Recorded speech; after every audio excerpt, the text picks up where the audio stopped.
for that. We'll get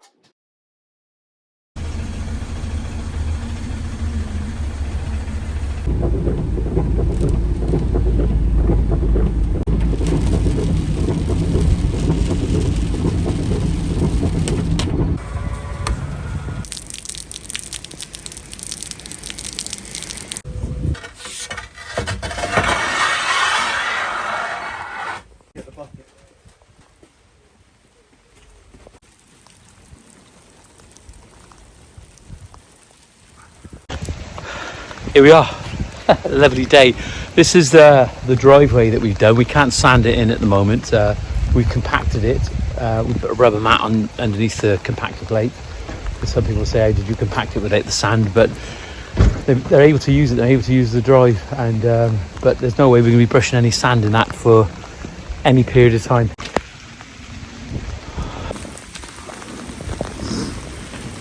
Well, here we are. What a horrible day. All the snow yesterday across the country, and look at it today. We've come down now this morning just to pick some bits and pieces up. We're going to speak to the customer this morning, but just wanted to show you the drive that we installed. We were able to compact the drive because we used a rubber mat underneath the compactor plate, and some people would say, how did you compact it without brushing the sand in? Well, we wouldn't brush the sand in wet conditions like this. There's no way that we do it because it'd be like flour and water to go all pasty, so it's not good at all. But look, they're able to use the drive. It's a fantastic looking block, and you know, it actually goes well with the car. You've got a graphite silver car, you've got a black BMW there as well, and then you've got the same with the charcoal and the silver grey blocks for the field paving. So it's all looking good. I'm over the moon with it. It's good to see them using it before we do the final brushing with the sand. But you can see the contrasting edge on there, how good that looks. It looks absolutely fantastic. Got to use the smaller bricks to give it a bit of a contrast. That's at the threshold. That denotes the threshold. Then on the side, you've got two tram lines running up around the perimeter of the driveway. I'm lost for words this morning because it's absolutely freezing. See you later. Well, this is perfect. We've got the awning up now. This will be where we're going to put the ruby saw underneath here along the back, and then we'll have some slabs over that area. It's okay, they'll be in the wet. We're not going to be able to slab on top of this at least for 30 days. We've got another 3 weeks before we can consider slabbing on it. We're going to have to prime it first, and then we're going to be sticking it down using that gel rheology. We'll talk about this a little bit more from Bal Adhesives and Ardex. So it's the gel rheology.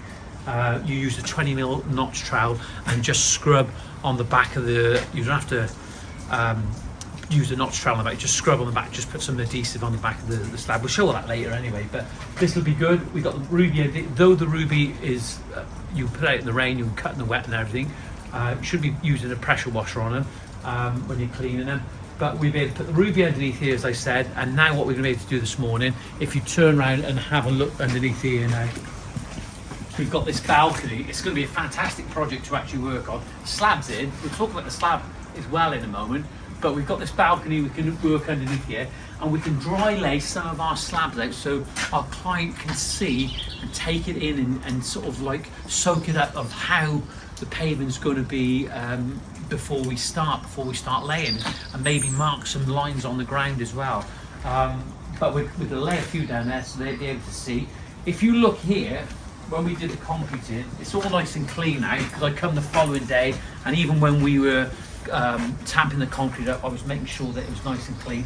We've actually put plastic around the legs right here, so we'll leave that on there. That doesn't have to come off now. And of course we put plastic all along the doors. We cleaned the wall off. Unfortunately, because the pump wasn't working right, it was spitting it out. It wasn't just constant flow of concrete, and it sort of got on there. No marks on the artificial grass down there. Fantastic. Look at the spiral stairs. Isn't that good? Or a different site to actually work on. And you know, the thing is about this site is that there was sub base already here, because there was a patio before, there was a retaining wall on that side, and the sub base was absolutely suitable. We compacted it, okay? We compacted it and leveled it off, got some good levels on there, and then we put our steel, and we put a geotextile underlay just to stop us walking around in type 1. We wanted to quarantine that when the concrete went in, there was no muck or anything underneath, though I say muck.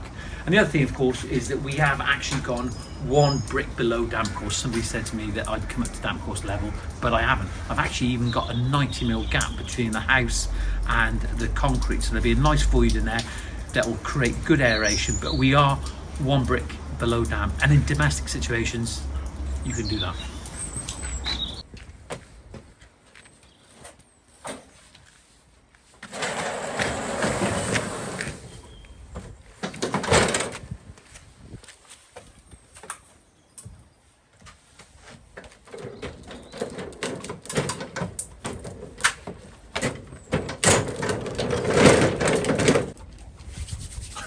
Here we are. It's absolutely freezing. We'll stay in here all day. No, we're not. So this is the product we've got. This is a porcelain plank. It's 1.2s by 400s. Look at these. These are, I believe, Italian. Okay, Italian product. And look at it. It's funny when you look at the camera sometimes. When you look at the camera, when you look at these videos, you can appreciate the colours of it because it doesn't pick it up because of the light or whatever. But that is an actually beautiful looking product. It's a matte finish. When I look down it, let's have a little look down it. There is a little bit of crowning on there, and that's just a natural process. So what we have to consider when we're laying, do we go for a half bond? If we go for a half bond, there will be a little bit of lipping. So it's whether we want that lipping or not, or if we lay in a herringbone pattern and have like a 3/4 bond, will that reduce the amount of lipping that you're going to have in your product? The only way to find out is actually start putting them down. So what we're going to do today, we're going to take these round, we're going to empty the garage out. These have been in here for some time now, and I never ordered these, the customer ordered these direct, and they've asked me to lay them. Never laid these before. I've laid planks before, but not this product here. But it's a nice looking product, but as I said, it's a matte finish, so that's going to take a little bit of cleaning. But the thing is about cleaning when you've grouted when you're grouting is just do it in small amounts. Normally these grout systems are seamless, so when you start off again, the transition, there's no lip in the grouting system at all. It's seamless, and it just binds in well. So I think you need a dry day. We can talk about grouting again, but here we are. This is the plank. I like it. Well, it's a great day today, but what we're going to do, we're going to dry lay a few of these slabs out now so the customer can actually see it. And what we're going to do, we're going to have a picture frame on that side, a picture frame on this side. It is running out, it's not square with the wall, but what we need to do, we need to dry lay a few out so they can actually, we can be able to lay on this for a month anyway. We've got another 3 or 4 weeks left. So let's just dry lay these out now, and we're going to try and keep the same pattern. We spoke to the client this morning and she wants it in the same direction as the inside, so there's not too much of a contrast and it's a bit more of a unity between the inside coming out. Measuring so I'm going off here, right from there, right there, and if I go, we're gonna have 20mm, 10mm, 20. So important that when we move these around, we're going to get some timber in here in a moment, and we're going to make sure that we don't chip any of the edges. That's the last thing that we actually want, and especially on a day like this.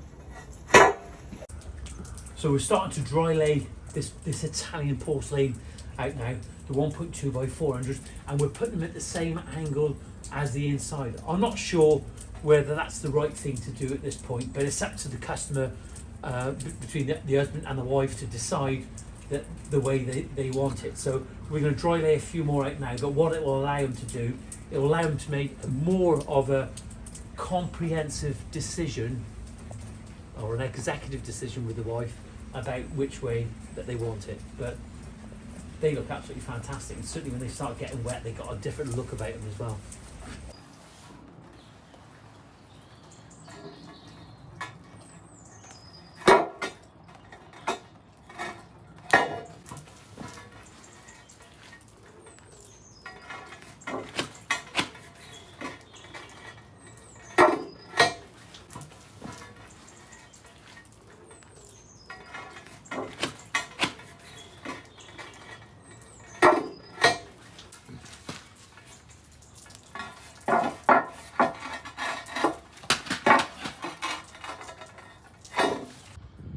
Right, what we've got here is this is how they come out the package, and this is how the manufacturer packs them. Years ago, when we were using concrete, it was face to face, back to back, so you didn't compromise the face. But certainly, this is fired at such high temperature. That surface, the face of porcelain, is so hard. What we've got to try and do is avoid moving around and chipping the edges. So, but yeah, look at that. They pack face to face, 2 in a pack. So they're more than confident that it's not going to mark the face. And look at that, that's been in transit all the way from Italy on a lorry or on a boat or whatever, and being moved around with fork trucks with people, and there's no marks on the face at all.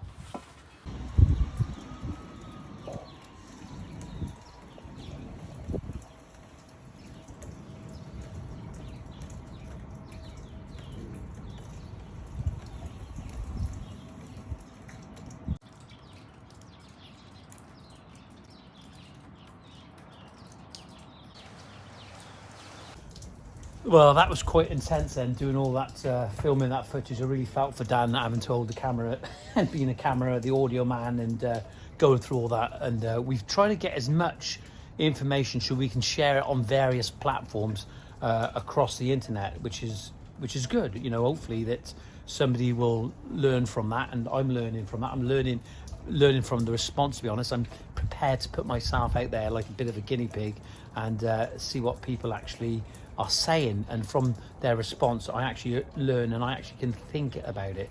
Yeah, so but anyway, look at that, it's looking really good. I love it. I can't wait to start this project now, but we've just got to be patient. Patient is the key to success and the key to progress. So we're going to make sure that we take our time and get this job right for this customer, and they deserve it because they're paying for it. So they're paying for a good service, so we've got to give them that good service. So we've dry laid that out now. They'll be able to see it. They'll be able to get up on the balcony and look down and see the area and understand what's going on. And apart from the glue underneath, it's been laid. Just got to lift it back up now. Yeah, just come in and have a look at the. Do you want to do it in landscape? Yeah. No, we're joking. This is the old Fat Max. Look, Stanley Fat Max was at £56 limit for that one, 6 foot level. Look at this one here. Look, I've got the DeWalt over here. Look at this. Guaranteed tough. Look how thick that is, but it comes at £89. But look how thick it is. It's a good one, isn't it? The thing is, I'd ruin that, wouldn't I? Yeah. I hate that sound. Well, I'm back on the Tobin Retro. There we are. There's no way. I've got to top up those gaving baskets. Got the stone there, but I'm not going to go anywhere near that now, simply because of the soil, and we're going to just make a mess, and I don't want to get nothing in here because we need to get some kiln dried sand in there. But if you look at that, it looks fantastic. Look, the grass has got to be done, granted, but I'm really pleased with this. It's totally different. The herringbone pattern, the contrasting brick edge, and those little retro cobbles look absolutely stunning. Well, we've got some salts for the ice, some Jade's fluid for my artificial grass because we've got little doggies, and we've got some bone meal here for the box balls.